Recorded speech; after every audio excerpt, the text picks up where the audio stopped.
A infância no bairro de Alcântara, o fado, o teatro e a televisão. Aos 55 anos, Marina Mota fala da vida, das relações com Carlos Cunha e Oceano e das polêmicas. Mararapas desde cedo com energia para dar e vender. Da infância no bairro de Alcântara herdou a humildade e guardou recordações de tempos felizes, na casa da Tete, onde morava, de favor, mais os pais e a irmã, eram 6 ao todo. O quarto apenas um. Cedo Marina Mota trocou as bonecas pelas árvores e os jogos pelos microfones onde, aos 10 anos, subiu para vencer o Festival da Canção Infantil que lhe valeu a gravação do primeiro disco. Foi a rampa de lançamento para a menina de Alcântara que queria, na verdade, ser assistente de bordo mas cujos voos foram desviados para outros palcos, primeiro o fado, mais tarde as tábuas do teatro e depois a televisão, onde, na década de 90, atingiu o auge da sua carreira e entrou na casa de todos os portugueses com programas como Marina e Ora Bolas Marina, e quem não se lembra, Grande Noite. As primeiras férias chegaram só aos 30 anos. O casamento com Carlos Cunha foi a uma segunda-feira por ser o único dia de folga. Estiveram casados 14 anos. Ela diz que ainda o ama, assim como diz amar também o Oceano, mulher de paixões, culpas e pelo fim das relações e não consegue evitar a frustração. Confiante em palco e exigente, nunca deixou de ir trabalhar por estar doente e até chegou a subir a palco com tuberculose, e a sair para cuspir sangue porque o espetáculo não para. Cara amiga, não admite que se metam na sua vida, gosta de ir ao cassino mas nega o vício, que chegou a fazer capas de revistas, garante não dever nada a ninguém, nem mesmo ao Estado a quem já pagou o que tinha a pagar, sem grandes filtros, odeia hipocrisia, pelo contrário, adora comédias, mas não é de riso fácil. Em entrevista de vida ao Observador, Marina Mota, que completou este sábado 55 anos, fala ainda da união da família, da dor da perda e das vezes que pensou em desistir da vida de artista.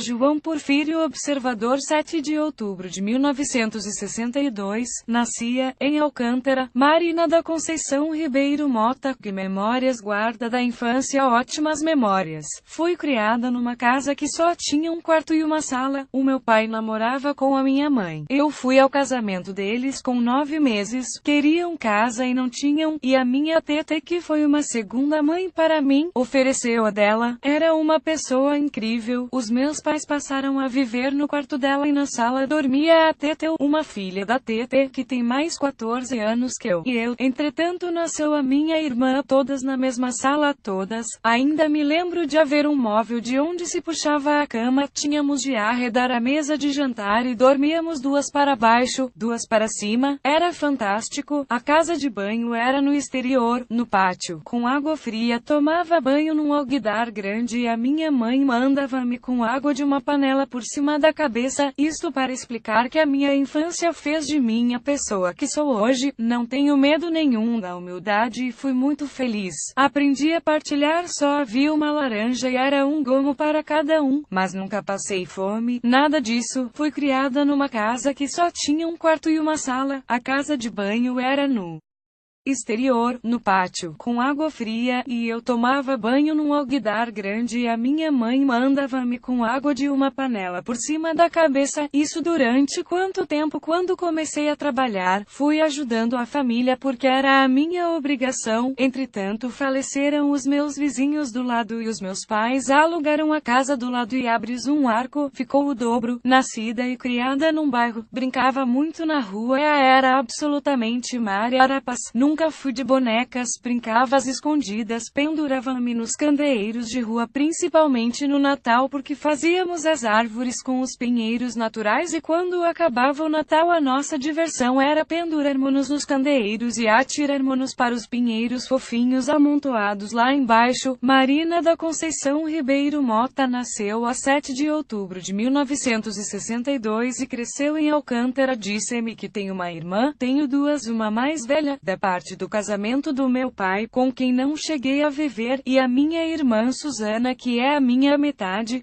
relação forte. Sim, porque se ela não respirar eu não respiro certamente. Houve uma fase muito chata em que eu com 16 anos, era quase uma senhora, muito madura, e ela era uma menina de 10 e contava tudo aos meus pais. Aquela coisa de irmãs. Por exemplo, eu fumo desde os 10 anos, sei que isto é completamente antipedagógico, mas costumo dizer que estive 10 anos sem fumar desde que nasci, e ela dizia que ia contar aos pais, mas quando eu tinha 18 e ela 12 já era quase mãe dela. Havia muita cumplicidade sim e ainda existe. Aliás, ainda vivemos juntas. Quando a minha vida começou a melhorar, comprei uma casa para os meus pais e depois uma casa para mim em Lisboa. E quando me mudei para Cascais, comprei uma casa para mim, outra para os meus pais e uma para a minha irmã. Agora vivemos todos dentro da mesma propriedade com 3 casas, uma para cada um. Costumo dizer que não escolhi nenhuma das minhas profissões. Elas é que me escolheram a mim. A família é muito unida, sem dúvida, é o meu pilar. Alfacinha de Gema tinha de começar por cantar fado, é uma coisa muito engraçada. Costumo dizer que não escolhi nenhuma das minhas profissões.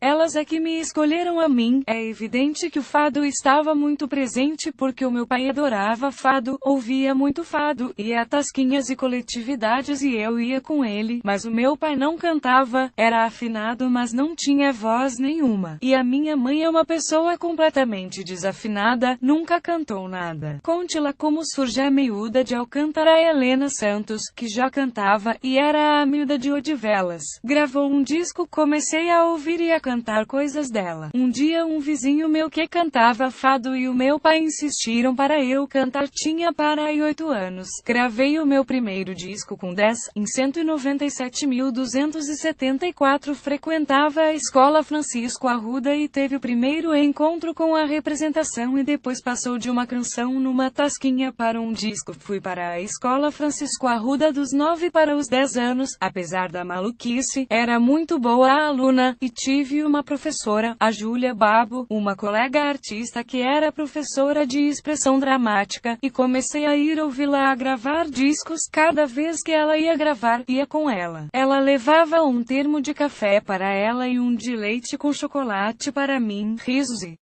por graça, inscrevera-me no primeiro Festival da Canção Infantil, feito pela Casa da Imprensa, venci. Depois inscrevi-me no Mercado da Primavera com um júri de peso, Alfredo Marceneiro, Maria da Fé, Hélder de Castro, e decidiram dar-me o prêmio. O prêmio que era o disco. O prêmio do Festival da Canção era a carteira profissional e a gravação de um disco. A carteira era impossível ter porque foi antes do 25 de abril e uma pessoa na minha idade não podia ser profissional, mas gravei o disco, e comecei logo aos 11 anos a fazer espetáculos para as comunidades de imigrantes nos Estados Unidos, Canadá e por aí fora. Aos 10 anos, Marina Mota conquista o lugar de representante do Distrito de Lisboa no primeiro Festival da Canção Infantil promovido pela Casa da Imprensa, mas não ia sozinha, com a família. Era repartido porque era uma oportunidade de a minha família viajar. A primeira vez fui com o meu pai, a segunda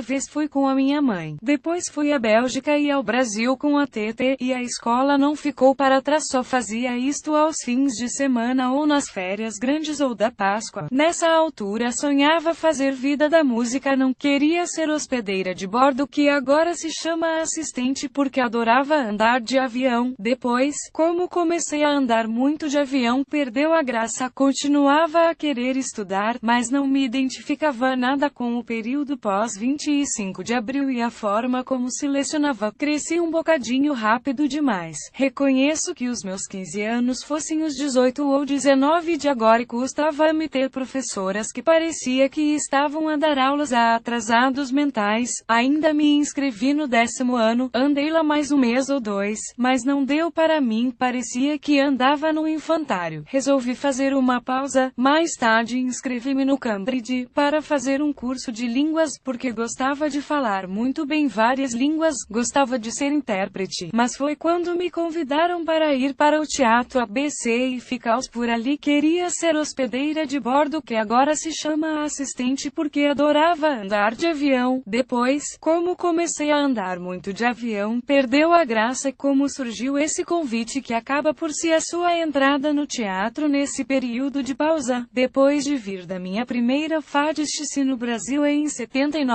fazia umas temporadas no Cassino de Espinho da Póvoa. Estava a fazer uma temporada na Tipóia, no Bairro Alto, e o César de Oliveira, o senhor Eugênio Salvador e o empresário do ABC foram me ouvir e convidarem para ser atração nacional para cantar, e acabou a atriz também durante os ensaios. As pessoas acharam-me graça e puserem a fazer uma preparação do final do segundo ato. Entretanto, uma colega adoeceu e, como sabia os textos de toda a gente, pediram-me para a substituir. Em 1982 estreou-se no Teatro ABC com a peça Chá e Porradas, mas é sobretudo quando chega à televisão com programas como Marina, Ora Bolas Marina ou Bora Lá Marina que se afirma e passa a ser reconhecida pelo grande público. A década de 90 foi o auge da sua carreira, sim, mas é bom que as pessoas percebam que nunca foi uma coisa de vedetice ter o meu nome nos programas. Quando fui convidada pelo Carlos Cruz para fazer o Marina,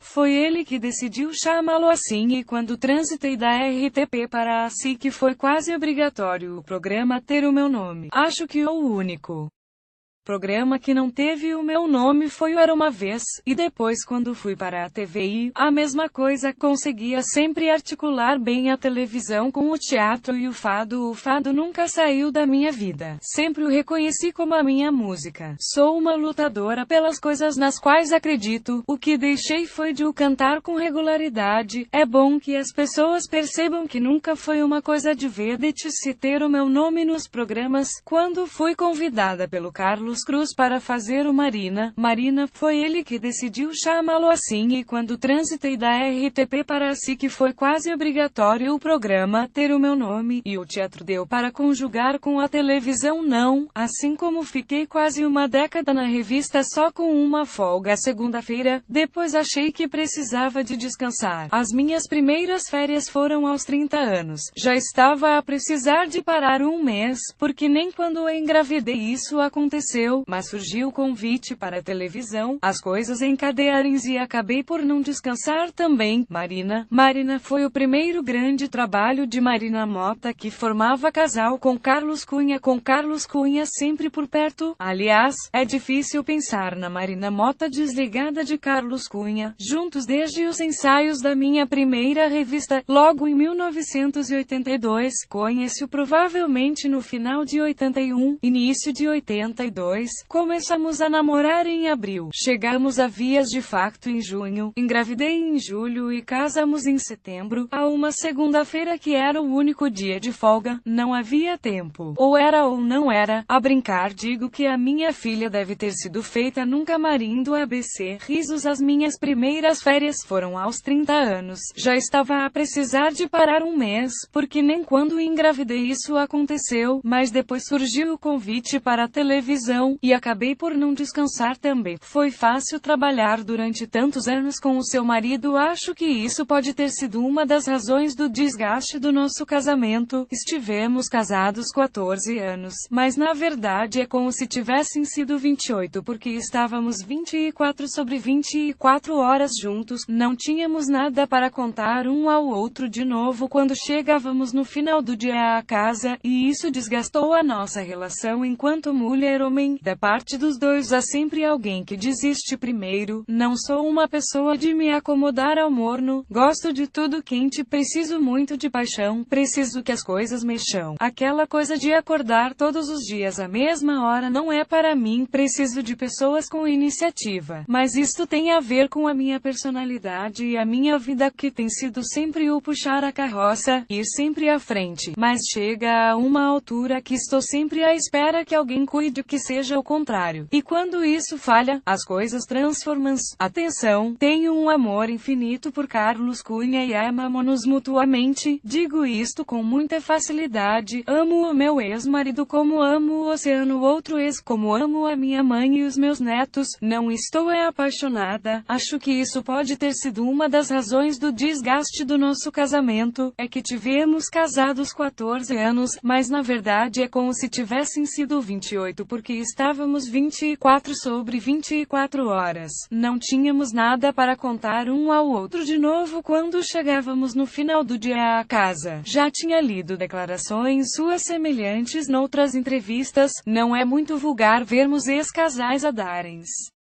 tão bem. Tive a sorte de viver com duas pessoas muito bem formadas e o que aconteceu entre nós foi o desgaste de uma relação com o oceano. Também se apagou a chama. É até ridículo dizer isto, mas não há motivos de mágoa. Há apenas a mágoa de termos terminado a relação. Só alguém completamente insensível é que não sente mágoa por acabar uma relação que tinha tudo para dar certo. Acho que o defeito é meu por ser a tal mulher de paixões, sim. E porque sou uma mulher enérgica, porque as pessoas acham que gosto de remar o barco, mas não gosto. Remo porque se não remar ele afunda. Gostava que alguém remasse por mim ou ajudasse a remar. E quando chegamos ao ponto de para onde vamos de férias, não sei, resolve tu. E passa um ano, passam 2, 3, epa, resolve tu desta vez. São pormenorzinhos que não são de todo graves, mas desgastam. Estive com o oceano há 2 dias e brincamos, e voltamos a questionar-nos como é que foi possível. Temos tudo em comum. Ele é uma pessoa super divertida. Gostávamos de dançar kizomba. Gostávamos de ir ao teatro. Gostamos de praia. E como é que deixamos que a nossa relação morresse? Isto é triste. Custa muito. Conheci o Carlos Cunha provavelmente no final de 81, início de 82. Começamos a namorar em abril. Chegamos a vias de facto em junho. Engravidei em julho e casamos em setembro. A uma segunda-feira que era o único dia de folga. Não havia tempo. Ou era ou não era. A brincar digo que a minha filha deve ter sido feita num camarim do ABC. Voltando à sua relação com Carlos Cunha. Em algum momento os problemas pessoais subiram a palco convosco. Não pode ter havido momentos mais difíceis, principalmente para nós que fazemos comédia, mas não com mais nó ou menos nó. O público não se deve ter apercebido. E como foi subir a palco na estreia da sua filha Erika? Também atriz, qualquer pai ficaria nervoso. Mas vocês estavam os dois em palco com ela. Tive de aprender a controlar os nervos, precisamente para transmitir calma. Costumo ser a apaziguadora de quem está excessivamente nervoso. Estive com o oceano há 2 dias e brincamos, e voltamos a questionar-nos como é que foi possível. Temos tudo em comum. Ele é uma pessoa super divertida. Gostávamos de dançar kizomba. Gostávamos de ir ao teatro. Gostamos de praia. E como é que deixamos que a nossa relação morresse? Isto é triste. Custa muito. E como foi com ela? Sentiu nervosa assim? Ainda hoje, a cada espetáculo fica a passar texto. Sai muito ao pai. Estivemos a fazer espetáculo 9 meses e não houve dia nenhum que eles não ficassem ali a passar o texto. Eu divirto-me. Marina Mota com Carlos Cunha e Érica Mota. Na peça Tempestade num copo d'água, a Marina não passa texto não. Se estiver segura no trabalho. Se estiver segura que tem graça, que o público se diverte, que estamos a fazer o nosso melhor, não tenho motivos para ficar insegura, sou confiante. Fui cantar no Caixa Alfama e se me perguntar se estava nervosa, digo que estava muito. E assumo. Lá está por insegurança, é que a representação é uma coisa que tenho vindo a fazer e se alguma coisa correr mal corre porque não sou capaz de fazer melhor. Posso ter uma branca, mas não mando. Agora, a voz é um instrumento e um músculo que precisa de ser exercitado, e o meu não é. Não faço concertos com regularidade. Cantei no Caixa Alfama em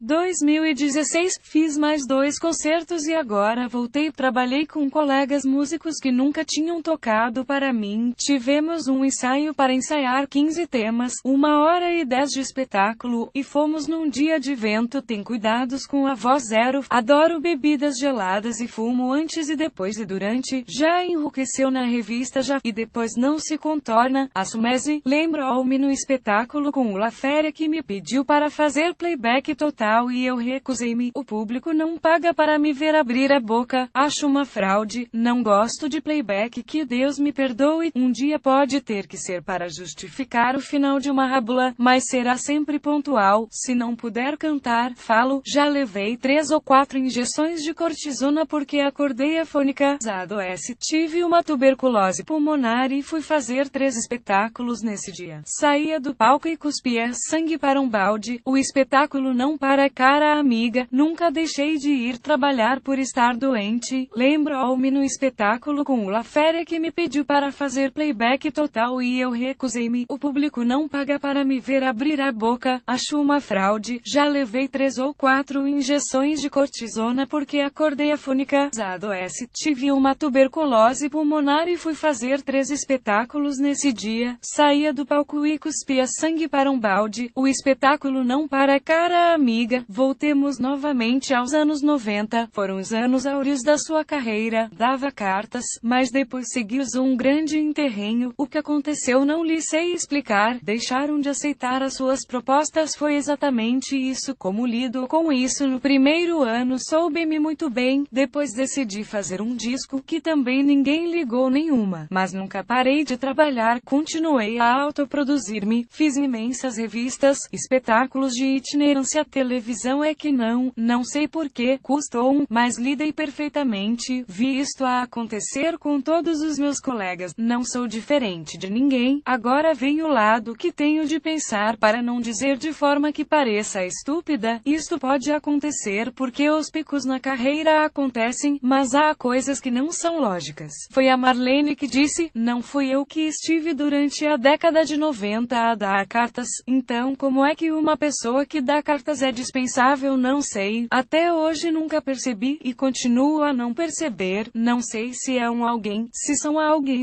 mas que é estranho. É estranho. Devo ter sido a única produtora de televisão que conheço que não apresentou um flop televisivo. Nunca produzi nem representei um programa que não fosse líder de audiências. Logo, não percebo por que deixei de produzir. É um mundo cão, o de uma artista mas a minha personalidade ajuda. Não fazem de mim parvinha, porque se a coisa que não sou é parva, quando é para dizer coisas boas tenho de ter mais cuidado, senão parece que estou armada em vedeta. Mas, de facto, devo ter sido a única produtora de televisão que conheço que não apresentou um flop televisivo. Nunca produzi nem representei um programa que não fosse líder de audiências. Logo, não percebo por que deixei de produzir, e os argumentos que usavam nem sei explicar. Falta de orçamento, mas é mentira porque produzi muitos anos em televisão e sei ver custos e também ninguém me apresentou preços mais baixos. Culpa do aparecimento dos reality shows, sim, talvez,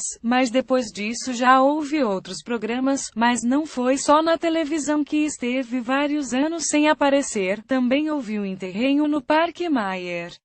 O Parque Mayer era a minha casa quando havia 3 teatros a funcionar, o ABC, o Variedades e o Maria Vitória. Saí de lá em 90 para descansar e fazer os meus espetáculos, e voltei em 97 porque o parque começou a correr menos bem. Fui lá fazer coprodução com o Helder Costa, depois voltei a sair porque tinha outras coisas e voltei em 2007 e fiz mais 2 espetáculos. Em 2010 recebeu o convite de Falabella para entrar na telenovela Aquele Beijo. Nessa altura estava a fazer o 3 em Lua de Mel. O Falabella já tinha trabalhado com o Joaquim Monchique, a Maria Vieira, a Carla Andrino e queria contratar 2 portuguesas. Tinha contratado a Maria e pediu referências, mas já várias pessoas me disseram que tiveram influência na minha contratação, pelo que não sei a quem agradecer. Como foi trabalhar no Brasil? Foi ótimo. Gosto muito do Brasil. É o país para onde mais viajo de férias, e o meu passaporte mostra. Estar lá a trabalho foi uma experiência muito interessante, porque estava habituada a andar confortavelmente como turista sem ninguém me olhar e depois era conhecida e fui nomeada para o prêmio Revelação da revista Contigo. Achei muito interessante, conheci gente maravilhosa e adorei a experiência. Se lhe pedisse para escolher entre as tábuas do teatro e os estúdios de gravação, qual escolheria? Não escolheria. Gosto de tudo, mas a as tábuas são mais emocionantes do que os estúdios são, porque é ali que sentimos as coisas. O que fiz hoje em televisão, participação no programa Queridas Manhãs, da SIC, não faço a mínima ideia do feedback que tem, não sei se gostaram ou não. No caso das novelas também só sei quando ando na rua que emoção é que consegui passar às pessoas, não faço ideia. No teatro é muito mais estimulante dizer uma graça e ouvir a plateia a gargalhar. Acho que não há coisa melhor. Por exemplo, nesta peça Tempestade num Copo d'Água, em 9 meses, não me lembro de um único espetáculo em que o público não se tenha levantado todo no final, e o que se sente nesses momentos, apetece-me ir lá dar um beijinho a cada um deles. Dentro do teatro, é a revista o seu gênero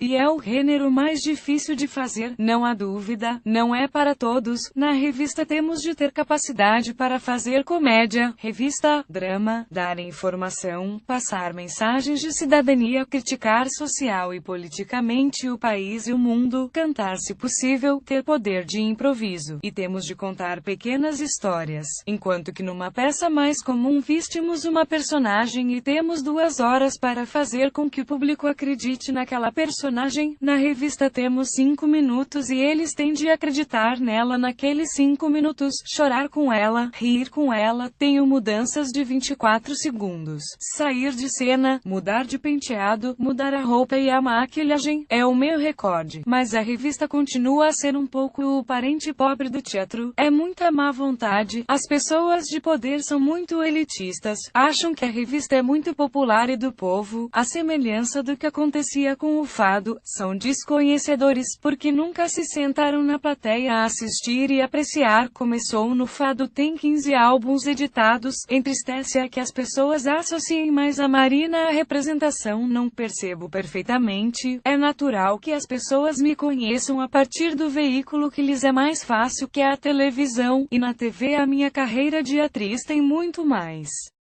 peso, a outra deixou quase de existir, e aí dentro, aqui dentro não, sou fadista de alma, mesmo calada, sou fadista, adoro fado, adoro ir a uma casa de fados ouvir os meus colegas, gosto de ouvir uma guitarra portuguesa, fui sempre uma lutadora pelo fado e fico muito contente que seja patrimônio imaterial da humanidade, sou fadista de alma, mesmo calada eu sou fadista. O que é que mais a irrita? Quem fala sem saber, e as notícias que vão expondo aspectos pessoais da sua vida, acho execrável. São uns parasitas, atormentar-me, não foram passando a atormentar menos. Obviamente também depende do peso das notícias. Na década de 90, quando estava na moda e tudo era pretexto, fui ganhando uma carapaça e quando me separei do Carlos e escrever uns mares de tinta, era capa por todas as razões. Tive 350 mil relações com pessoas que nunca vi nem conheço. Fala da década de 90, mas recentemente tem tido muitas notícias más a fazer capas de revistas, desde logo o vício do jogo, mas isso já foi há um tempo. Estava de férias na Tailândia e tive pena, porque lá não havia cassinos e andava a ressaca, a bater com a cabeça nas ondas. Gosta apenas de ir ao cassino curioso. Gosto de ir ao cassino do Estoril. Ninguém me vê no cassino de Lisboa, mas porque o do Estoril eu explico, e por isso é que eu acho engraçado quando falam do vício do jogo, porque se tivesse o vício do jogo, se estivesse na Figueira 15 dias a trabalhar, ia lá todos os dias, e estive a trabalhar no cassino da Figueira com a peça do Felipe Laféria Portugal a gargalhar, e depois com a outra, e não me lembro de ter entrado uma vez no cassino. Se entrei, fui lá beber café e saí. Ao cassino de Lisboa fui não sei se 2 ou 3 vezes. Em relação ao Estoril, moro ali perto, estou sozinha, e é um sítio que se acabar de jantar e se quiser beber um café é confortável para mim estar sozinha ali, porque gosta do ambiente. Não gosto, porque quando saio e se estou sozinha é porque não quero conversar. Se só vou beber um copo e relaxar a cabeça, vou para ali, em frente a uma máquina, ponho dinheiro e jogo. É isto que acontece, mas nunca sentiu que podia estar ou ficar viciada. A primeira vez que fui foi o Carlos que me levou lá. Vou ao cassino há 35 anos, de repente lembro lembra Hans que eu ia ao cassino? Agora, se me pergunta se acho que é uma coisa saudável e se gostava de ir menos vezes, sim, gostava, e às vezes dou por mim a pensar o que aqui estou aqui a fazer, estou aqui a gastar, mas, atenção, nunca gasto o que não posso. Gosto muito de andar com a minha cabecinha levantadinha, não devo nada a ninguém, devia ao Estado e já não devo, vou ao cassino há 35 anos, agora, se me pergunta se acho que é uma coisa saudável e se gostava de ir menos vezes, sim, gostava, e às vezes dou por mim a pensar o que é que estou aqui a fazer, mas ainda aparece nas listas de devedores. Ai, mas então há aí qualquer coisa mal, não devo. Então vou rever as listas, ainda bem que fala que vou pedir a contabilidade para verificar, quer dizer que já liquidou as dívidas que tinha ao fisco e que também fizeram capas de revista, sim, o meu problema fiscal, que toda a gente falou como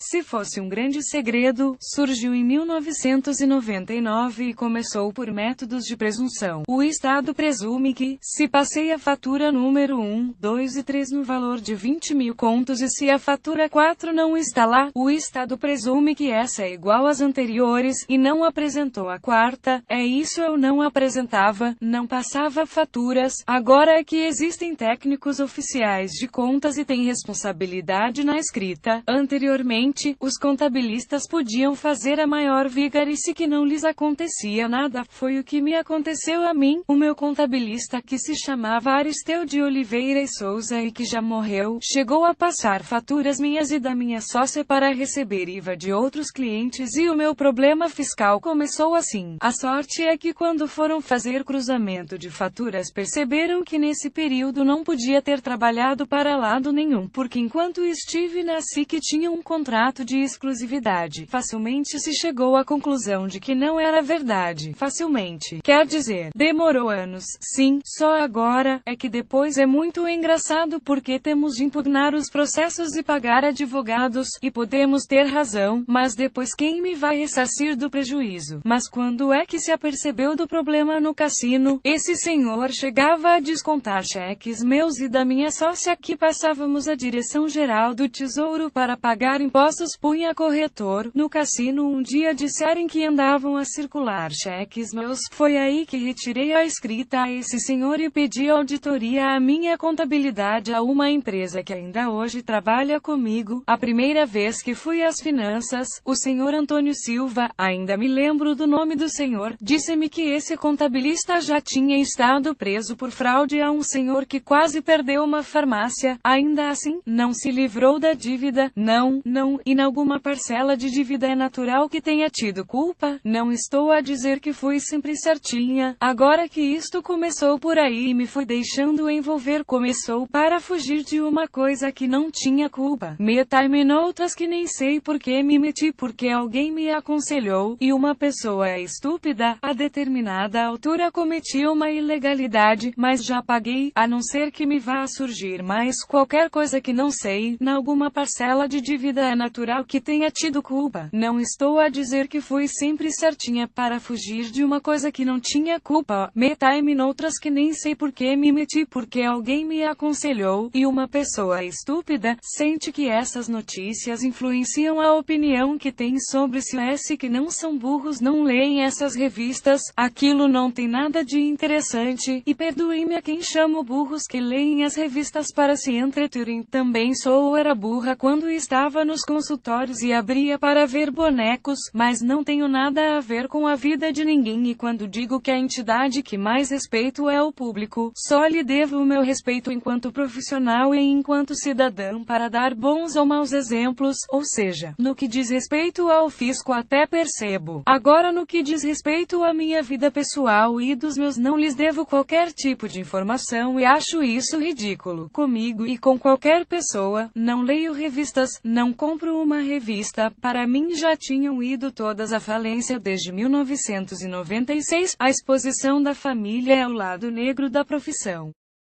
É péssimo. Acho horrível e só desejo que lhes toque um dia uma coisa parecida, mas isso só vai acontecer se chegarem a ser importantes um dia. Ao longo da profissão questionei-me, em muitas alturas, isto é, para que estou preocupada com isto, porque para quem já pensou alguma vez em desistir da vida de artista já, em muitas fases, exatamente por isso, ao longo da profissão questionei-me, em muitas alturas, isto é, para que estou preocupada com isto, porque para quem uma das vezes em que me estava a questionar sobre tudo decidi viajar sozinha, fui para Cabo Verde para o sal, precisava de praia, de sol e de estar sossegada, jurei para nunca mais, morri de tédio, e quando estava no aeroporto de volta para Lisboa, lembrou-me de ter escrito uma frase que rimou à idade dos porquês chegou tarde. Aos 43, de repente chega uma pessoa que se chama Michel e que me diz você é a Marina, com um sotaque meio estranho. É só para dizer que sou alemão e vivo na Ericeira com a minha família e sou seu fã. E eu disse lá para cima se me estás a dar um sinal, eu entendi, achei aquilo divertido, foi a resposta aos porquês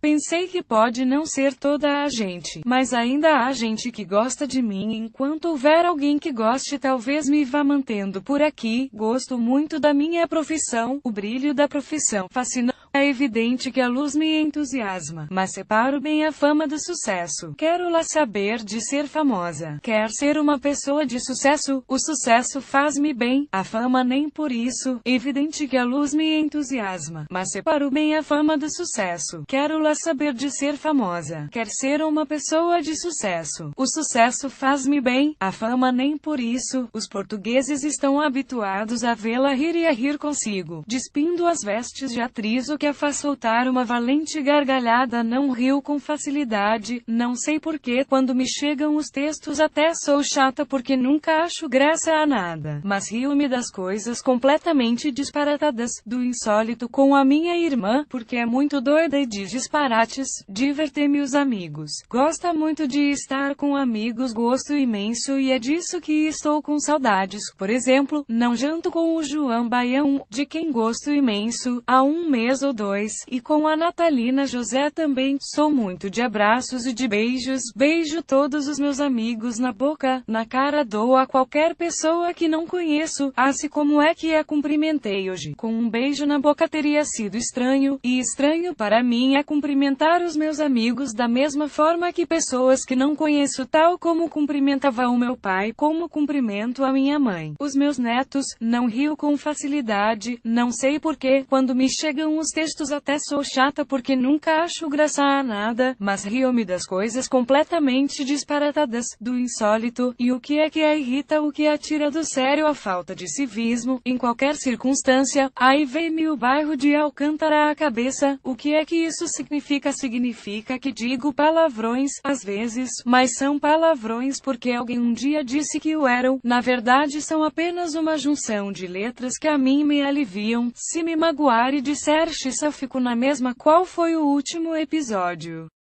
das suas fúrias? Olhe, aconteceu-me no outro dia, considerou-me uma pessoa civilizada a conduzir, mas ia atrás de uma atrasada mental na faixa da esquerda a fazer sinal e a pessoa não saía e ainda reclamou, dá-me logo vontade de tirar o sapato e atirar para o carro da frente. Outra coisa que me irrita são as pessoas que atiram beatas para o chão ou pela janela do carro, isso irrita-me, e irrita-me entrar num sítio dizer bom dia, parece que ninguém ouve. Também digo logo retiro o que disse, tem mau feitio nesses casos tenho, e irrita-se muito a trabalhar não me irrito excessivamente, mas normalmente é por questões de incompetência, é muito exigente sou, porque também cumpro a trabalhar para os outros, neste momento sou empregada de outras pessoas e se o meu horário for às 8 horas em ponto e sentir que não chego a horas aos 2 minutos para as 8 ligo a avisar, e não levo um texto para o platô, se tiver 30 cenas para gravar, levo as 30 cenas na cabeça, não levo papéis, ninguém está ali a passar texto comigo, portanto, se cumpro também tem de cumprir comigo. Isso criou-lhe alguns atritos nenhuns, nunca tenho para aí 45 anos de profissão e há 2 colegas que não suporto, agora junta-os e mais um, são 3, já lhes disse, eles sabem, e costumo avisar os colegas, sou muito frontal, hipocrisia, cinismo não é para mim,